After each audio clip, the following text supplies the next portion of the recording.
At this time, I am able to release the identity of the male. His name is Jack Hopton. He's a 44-year-old male, Waterbury resident and originally from New York. However, he does have family ties to New Haven.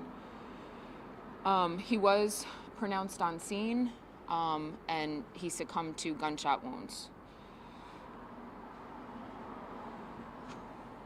For that incident, it's still in the very early stages of the investigation, and so we are still on scene. We will be doing further canvasses and getting further information. So we're asking the community and the residents out there, anybody who has any information, even if you feel that it is a small piece of information, it is vital to being able to put the pieces together in this case.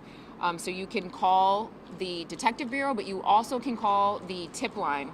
And the tip line is 1-866-888-TIPS, which is 8477. So we asked the community, anybody who has any information, to please reach out because we're looking to further our investigation. Also this morning, at 1:28 in the morning in the area of Putnam and Cedar, we had a shooting victim, a 20-year-old with sustained injuries to his right upper leg. Yesterday, we had a shooting victim at 11:11 in the morning in the area of 626 Woodward Avenue. He was a 21-year-old city resident. He was shot in the left leg. Saturday, we had the homicide, 7:39 in the PM at 38 Sheffield, where we lost a 20-year-old female from Bridgeport. And then Friday, we had a non-fatal shooting at 42 Kossuth Street of a city resident. A 24-year-old male was shot in that incident. So we have seen over the past 6 days a substantial increase in violence. But we've also seen is an increase in the work done by our Detective Bureau and our Patrol Division, where since Thursday we've seized 7 guns. These have been in different ways, search warrants, all targeted enforcement from information that we receive. We receive from the tip line, we receive from further investigations that we can't get into. But even with seizing the 7 weapons off the street, we are still seeing an increase in violence, and we are asking the community to help. We need the help of the community to stop the violence, to alert us to information that could help us to take these guns off the street.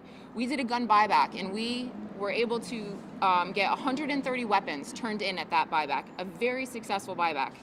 This year alone, we've seized 61 guns, with making 63 arrests. That's 191 guns off the street in 5 months of 2021, and we still are seeing an increase in violence.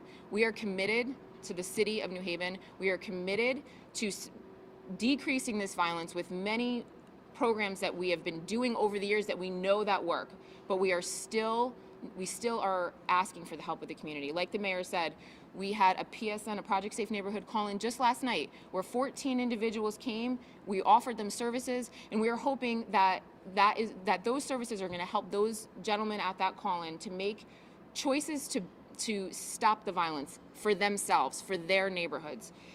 We have a Project Longevity call-in June 10th, where we're targeting groups and gangs, and we'll have individuals come in for there, and we're increasing the number of these call-ins, so we're almost having one a month. That's touching so many more individuals who are coming home, who are on probation or parole, who are associated with groups and gangs. And we are hoping that by offering services, and this is a full wraparound effect, this is people from the community, this is offering jobs, this is offering housing, this is not just the police department alone, and we have said this over and over again.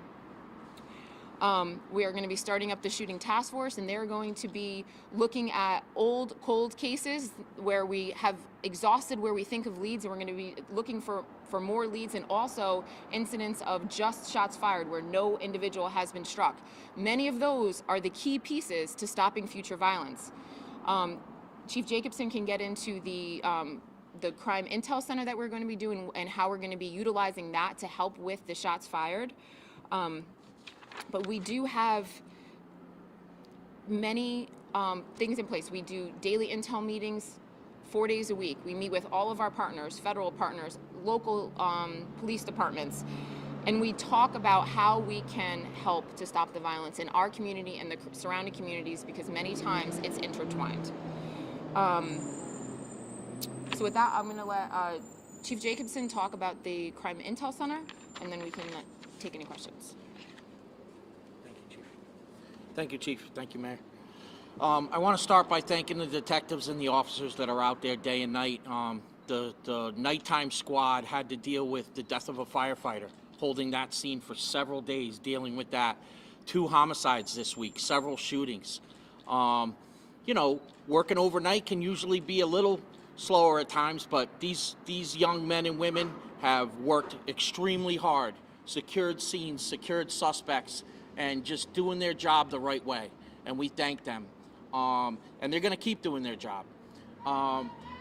We are going to be starting up the Crime Gun Intel Center. We've spoke about it before, and I thank the mayor and the Board of Alders for approving a grant for $750,000 from the federal government. And what this will do is work in collaboration with the shooting task force. It will allow us to get shell casings from a scene, bring them immediately to the state lab, and put them in a kiosk. We will get results. Right now, we get results in about 2 or 3 months of if shootings are connected by weapons. This will give us the ability to know if shootings are connected within 24 to 72 hours. That is priceless information that will allow the detectives and officers to go out there and make a difference. And sometimes the difference is only being posted up in an area because we know that the retaliation is going to come a certain way. Sometimes the difference is making arrest. The chief mentioned it. A lot of the stuff we do is stopping the violence without making arrests and making sure we arrest the right people. And that's our goal here, and we've done it very well for a long time, and we're going to continue to do it. The Gun Intel Center also brings in the ATF, the FBI, and the DEA. Neighboring communities are also giving us officers to assist in that. And we will also, if there's a shooting in Hamden, we'll assist with the shooting in Hamden because there are no lines for the criminals who are shooting. They shoot everywhere. So we got to work together more, and that's the whole basis of the Gun Crime Intel Center. And we thank those other chiefs involved, and when we have the official kickoff, we'll do it. We'll name all the departments. But what I wanted to give you an example is this unit has been working. It's just going to be increased in size. And we have an example of just 2 weeks ago, there was a shots fired incident. And this unit went out and canvassed the area several times. They ended up getting enough information that they're going to make an arrest on that shots fired incident. I can't get into it yet because the arrest hasn't been made. But the warrant's been signed. So that shooter shot that night, didn't hit anybody, but he'll be arrested for attempted assault first. And in those cases, we thank the state's attorney's office for working extremely hard with us and helping us restart this unit. And these are the things that are going to stop shootings, the actual non-fatal shootings and killings before they happen. Anything else? Any questions, folks? Chief, can you spell the person's last name, the 44-year-old in Waterbury, please? Yes. Jack, J-A-C-K, Hopeton, H-O-P-E-T-O-N. Is there an update you can give us on the investigation into Saturday's homicide? Do you have any suspects or anything else? We're still working that investigation. We're getting a lot of information, and we're grateful for the information that is coming in. But no, at this time, I have no further updates. And what do you make of so many young people in their early 20s being involved in these shootings, fatal or not? When we lose a life, or even when the tragedy of a shooting happened, it's terrible regardless of age. And we are honestly seeing the full range. However, this weekend does seem that we've seen more. We've seen three or four young 20-year-olds involved. It's just a tragic turn of events regardless, and we are hoping that we are going to be able to do something to decrease these numbers and to stop this trend from continuing to escalate in our crime. Guns that you're seizing, where are most of them coming from?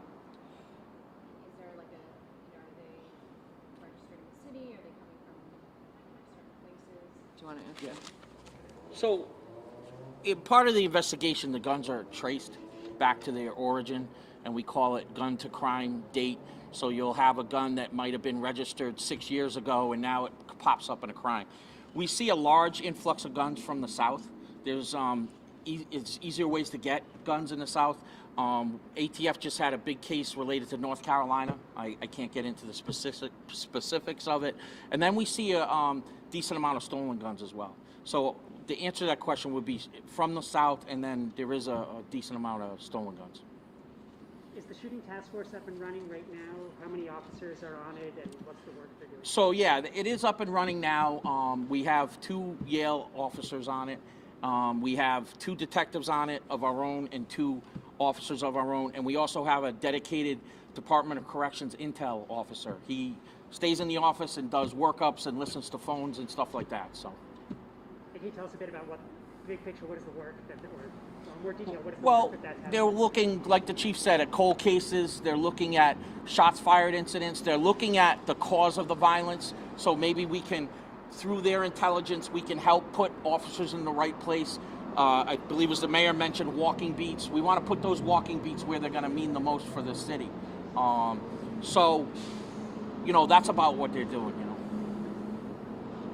Chief, can you talk about the finalizing the agreement with the other towns? Yes. In addition to that? Yeah, so the only thing we have left to do is we're just finalizing an agreement, an MOU with the other towns. That can get a little lengthy because, you know, when they come into our city, we want them to go by our standards as well. And most departments do the same thing, but even like we're going to make sure they're wearing body cameras and everything else. So, Are there other towns that you have lined up to participate in this? tentatively, West Haven, East Haven, Meriden, Hamden. I already said Yale. I think that's it, right? Can I make a... Sure. One of the main benefits of the shooting task force is, I mean, you just heard that there was a victim that was from Bridgeport, and the other was from this morning is from Waterbury. New Haven's not an island, and we need to work together not only with our surrounding towns, but with our federal and state law enforcement. And by working together on a daily basis through the shooting task force, we're going to be able to expand our ability to follow and solve these non-fatal shootings that occur.